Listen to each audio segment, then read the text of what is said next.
Hello बच्चों, कैसे हो आप लोग। उम्मीद करता हूं कि आप लोग पूरी तरह स्वस्थ होंगे। सोशल डिस्टेंसिंग का केयर करते हुए आप लोग घर पे पूरी तरह सुरक्षित रूप में होंगे। ईश्वर से यही कामना है मेरी आप सबके लिए। चलिए आज हम लोग सोल्यूशन में आगे के टॉपिक्स पे चर्चा करते हैं। आज हम लोग की टॉपिक जो होगी वो वाष्प दाब, जो विलयन के वेपर प्रेशर होते हैं, और विलयन के वाष्प दाब पर वैज्ञानिकों ने कौन कौन से अपने क्लू दिए थे उनके बारे में हमें आज पढ़ना होगा। ठीक है, तो चलिए स्टार्ट करते हैं। पहले विलयन का नेक्स्ट टॉपिक वेपर प्रेशर, वाष्प दाब, वेपर प्रेशर ऑफ सॉल्यूशन। विलयन का वाष्प दाब होता क्या है। वाष्प दाब कहने को तो ये बिल्कुल सामान्य सी टॉपिक लगती है, मगर इसको थोड़ा ध्यान से समझिएगा। इसकी विशेषता क्या है, वेपर प्रेशर होता क्या है। तो जैसे अगर हम एक पात्र ले लें, ठीक है, एक में शुद्ध सॉल्वेंट हो, विलायक, ये आपका सॉल्वेंट है और ये है आपका सॉल्यूशन। ठीक है, ये आपका सॉल्यूशन है। तो हम लोग जानते ही हैं कि जो सॉल्यूशन होता है उसमें दो पार्ट होते हैं, एक सोल्यूट होता है, दूसरा सॉल्वेंट होता है। तो ये जो विलयन बना हुआ है इसमें हमने कोई अवाष्पशील पदार्थ मिला दिया और ये विलयन तैयार हो गया।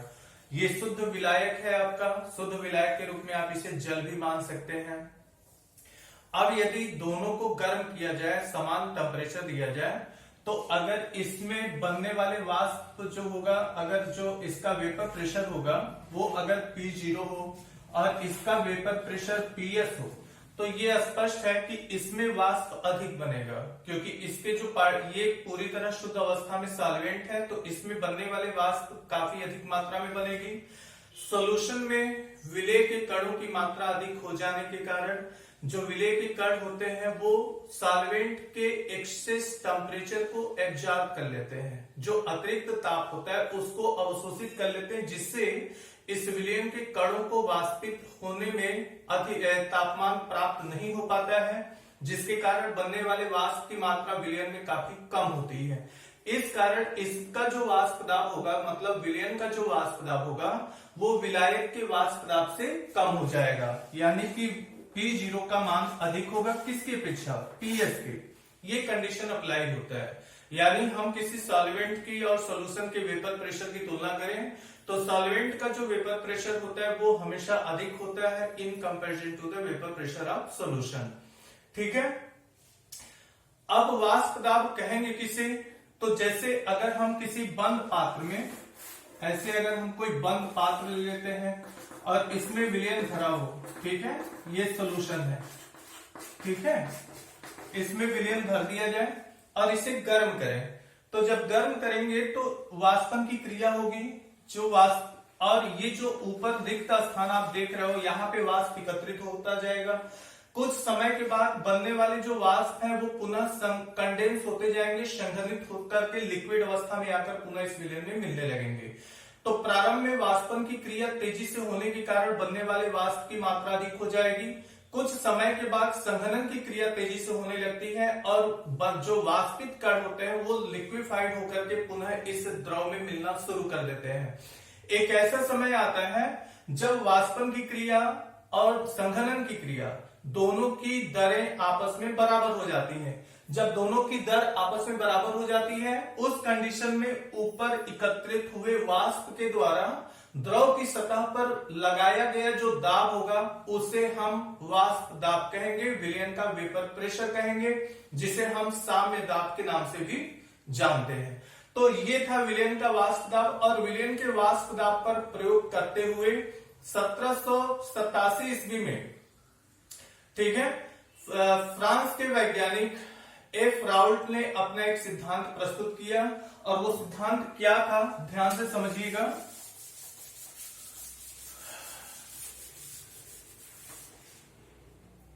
Raoult's law.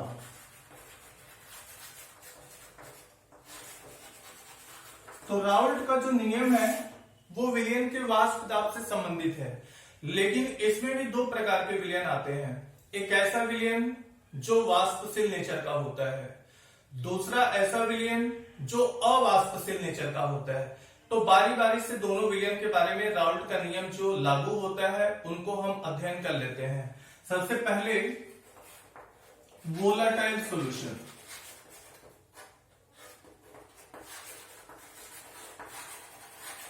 ऐसे विलयन जो नेचर में वाष्पशील के होते हैं। वाष्पशील नेचर के विलयन की अगर बात करें तो जैसे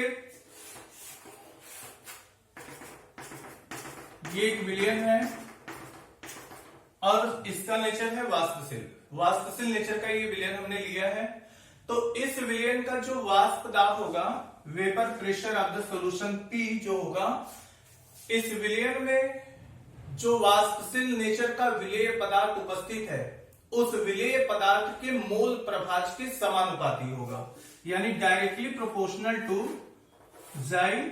और मान लीजिए इसमें जो विलेय पदार्थ है वो I है, तो जाई I हम मान सकते हैं। तो यहां पे भी हम I लगा दें, क्योंकि ये उस घटक के सापेक्ष वेपर प्रेशर को काउंट कर रहा है।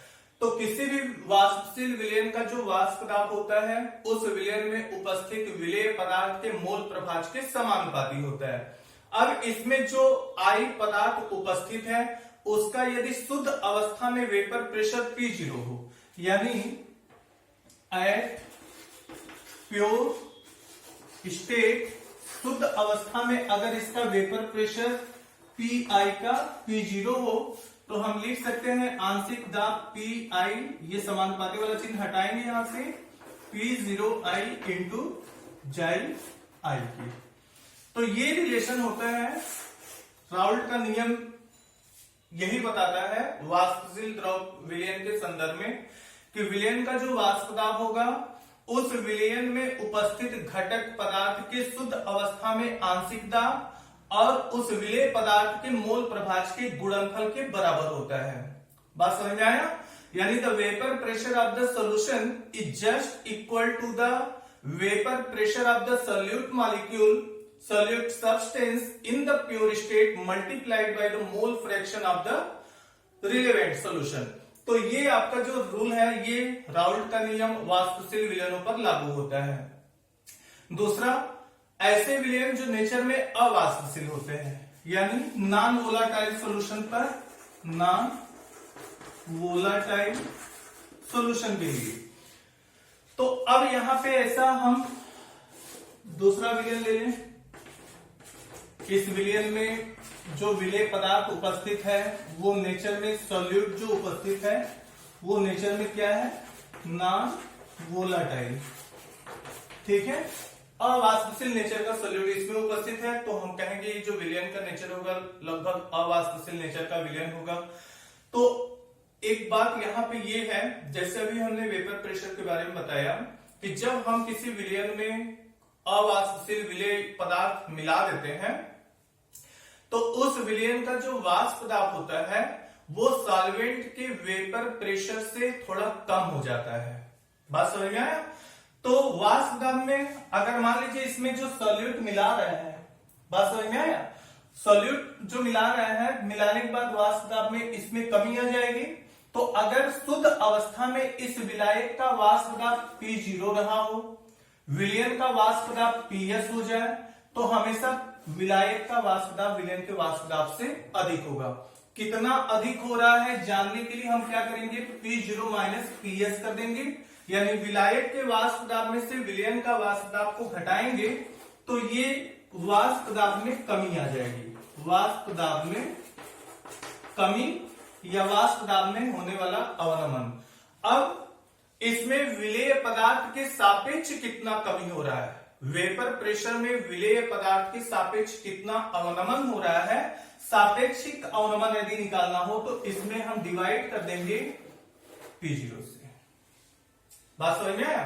तो किसी विलयन के वाष्प दाब में होने वाला जो आपेक्षिक अवनमन है वो किस पर निर्भर करेगा, तो एक बात यहां रखिएगा ध्यान कि जैसे जैसे विलेय पदार्थ इसमें हम मिलाते जाते हैं, ठीक है, विलयन के वाष्प दाब में वैसे ही वैसे कमी होती चली जाती है। जैसे इसका एग्जांपल हम ले लें, जैसे हम लोग चाय बनाते हैं जब भी, तो चाय बनाते समय जब चाय बॉयल करना शुरू करता है तो उसमें हम चीनी मिला देते हैं। जैसे ही हम चीनी मिलाते हैं चाय का बॉइलिंग पूरी तरह रुक जाता है। क्यों रुक गया? क्योंकि उसमें जो विलेय पदार्थ हमने मिला दिया वो चाय के बॉइलिंग टेम्परेचर को एब्जॉर्ब कर लेता है, ठीक है, जिसके कारण वो चाय अपने बॉइलिंग टेम्परेचर तक पहुंच नहीं पाता है और उसके वेपर प्रेशर में वैसे ही कमी आती रहती है। तो इसी तरह से जब भी हम किसी सॉल्यूशन में हम कोई सॉल्यूट मिलाते हैं तो वो करता क्या है, सॉल्वेंट को वेपोराइज होने के लिए आवश्यक जो टेम्परेचर मिलना चाहिए उस एक आवश्यक टेम्परेचर को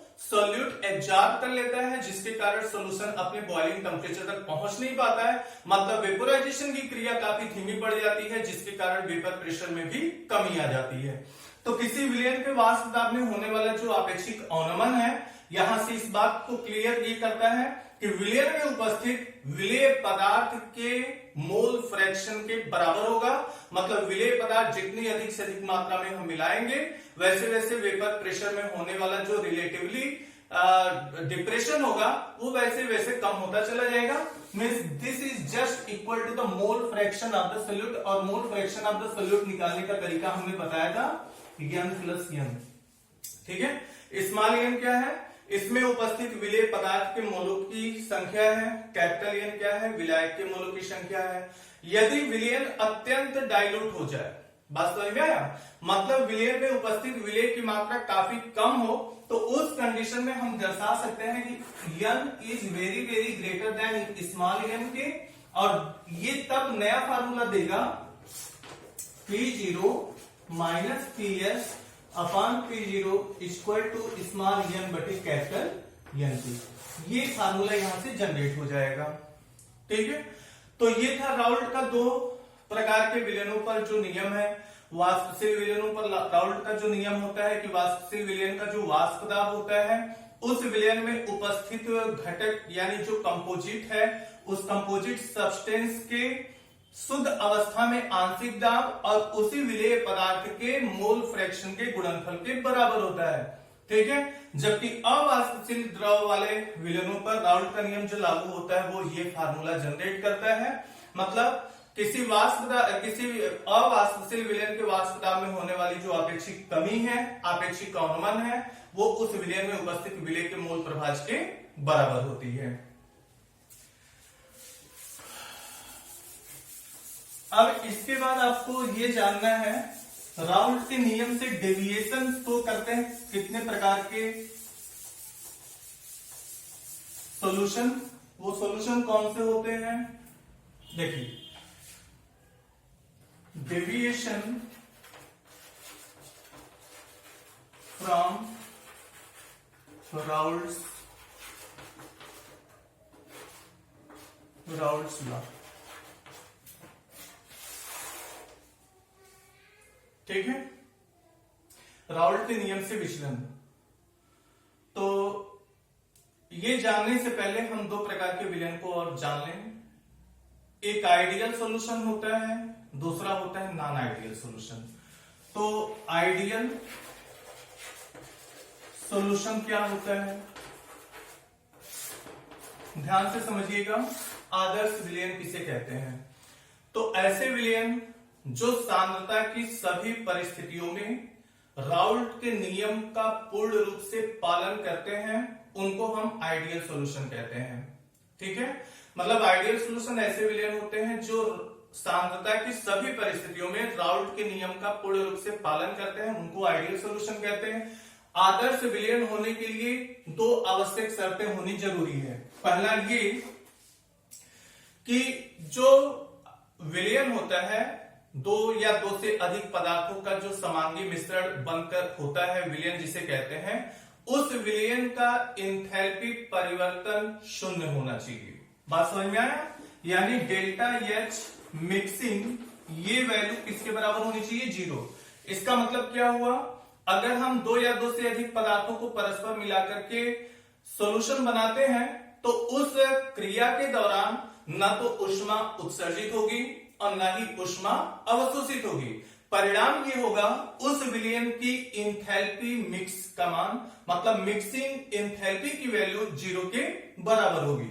दूसरा आइडियल सॉल्यूशन होने की आवश्यक शर्त ये है कि अगर हम दो या दो से अधिक पदार्थों को परस्पर मिलाकर के समांगी मिश्रण बनाते हैं तो विलयन के आयतन में होने वाला परिवर्तन बिल्कुल शून्य होना चाहिए, अर्थात अलग अलग पदार्थों के आयतनों का योग विलयन के आयतन के बराबर होगा।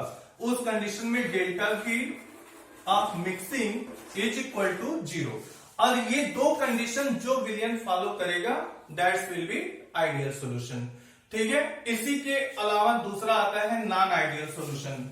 नॉन आइडियल सॉल्यूशन क्या होता है? नॉन आइडियल सॉल्यूशन तो ऐसे सॉल्यूशन जो राउल्ट के नियम का पालन नहीं करते हैं।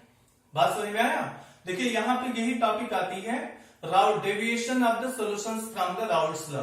मतलब ऐसे विलयन जो राउल्ट के नियम का पालन नहीं करते हैं, फॉलो नहीं करते हैं, उनको हम नॉन आइडियल सॉल्यूशन कहते हैं। नॉन आइडियल सॉल्यूशन पर ना तो ये रूल लागू होगा ना तो ये रूल लागू हो सकता है। तो नॉन आइडियल सॉल्यूशन ऐसे विलयन होते हैं जो राउल्ट के नियम का पालन नहीं करते हैं, उनके नियम से विचलन दर्शाते हैं। राउल्ट के नियम से विचलन दो प्रकार से देखने को मिलता है, एक धनात्मक विचलन, दूसरा ऋणात्मक विचलन। तो ध्यान से समझिएगा किस प्रकार के विलयन होते हैं जो राउल्ट के नियम से धनात्मक विचलन प्रदर्शित करते हैं, और वो क्या कंडीशन होता है विलयन में जो विलयन को राउल्ट के नियम से निगेटिव डेविएशन प्रदर्शित करने के लिए बाध्य करता है। ठीक है,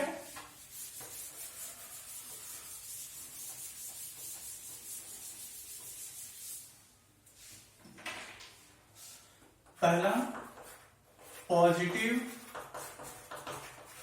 deviation from Raoult law. Raoult के नियम से पॉजिटिव डेविएशन तो समझिएगा ध्यान से, अगर किसी विलयन का प्रायोगिक वाष्प दाब मान लो P एक्सपेरिमेंटल, ठीक है, प्रायोगिक वेपर प्रेशर Px है, ठीक है, और उसी विलयन का राउल्ट के नियम से कैलकुलेट किया गया वेपर प्रेशर Pr हो। बात समझ में आया? Px मतलब किसी भी विलयन का प्रायोगिक वाष्प दाब Px दिखा रहा है, और उसी विलयन का राउल्ट नियम से प्राप्त होने वाला वेपर प्रेशर यदि Pr हो, और दोनों की तुलना की जाए तो अगर प्रायोगिक मान राउल्ट के नियम से परिकलित होने वाले मान से अधिक हो जाए, बात समझ में आया?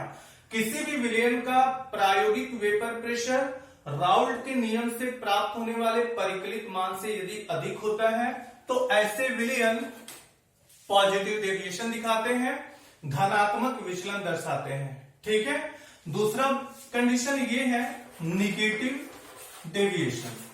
ठीक है, तो कौन से विलयन निगेटिव डेविएशन दिखाते हैं? जस्ट इसी का उल्टा आप कर दीजिए। यदि किसी विलयन का प्रायोगिक, ठीक है, वेपर प्रेशर का मान राउल्ट के नियम से प्राप्त होने वाले वेपर प्रेशर के मान से यदि कम हो जाए, ठीक है, प्रायोगिक वाष्प दाब का मान राउल्ट के नियम से परिकलित मान से यदि कम हो गया तो उस कंडीशन में वो विलयन जो होगा वो राउल्ट के नियम से निगेटिव डेविएशन दिखाएगा। ठीक है, अब एक क्वेश्चन इसी से रिलेटेड कंपटीशन में पूछा जाता है कि एक बात और जान लीजिए इसमें कि जो विलयन होते हैं, वाष्पशील विलयन हो या अवाष्पशील विलयन हो, उनको हम प्रभाजी आसवन द्वारा एक दूसरे से अलग कर सकते हैं, लेकिन ये बात दोनों प्रकार के विलयन पे लागू नहीं हो सकती है। ठीक है, मतलब ऐसे विलयन जो धनात्मक विचलन दर्शाते हैं, ऐसे विलयन जो ऋणात्मक विचलन दर्शाते हैं, क्या दोनों प्रकार के विलयनों को हम प्रभाजी आसवन द्वारा अलग अलग कर सकते हैं? तो ऐसा नहीं होता है। केवल ऐसे विलयन जो राउल्ट के नियम से धनात्मक विचलन प्रदर्शित करते हैं, उन्हीं प्रकार के विलयन को हम प्रभाजी आसवन के द्वारा एक दूसरे से अलग अलग कर सकते हैं। ठीक है, ये बहुत अहम क्वेश्चन है जो कंपटीशन में अक्सर पूछा जाता है कि वो सॉल्यूशन का नेचर क्या होता है। तो हम ये कह सकते हैं the solutions can be demonstrated, can be separated to each other by the fractional distillation method which shows the positive deviations from the Raoult's law. ठीक है, तो ये रहा आपका राउल्ट का नियम, वेपर प्रेशर, आदर्श और अनादर्श विलयन के संदर्भ में सॉल्यूशन के महत्वपूर्ण टॉपिक्स। अब इसकी आगे हम लोग वो प्रॉपर्टी पढ़ेंगे सॉल्यूशन की जो एक सॉल्यूशन की फिजिकल प्रॉपर्टी को दर्शाता है। मतलब physical property of the solution depends upon the unique factor of the solution. और वो यूनिक फैक्टर क्या होगा जिस पर किसी सॉल्यूशन की फिजिकल प्रॉपर्टी डिपेंड करती है। तो जानने के लिए हम लोग पढ़ेंगे नेक्स्ट वीडियो में। तब तक के लिए बेस्ट ऑफ लक।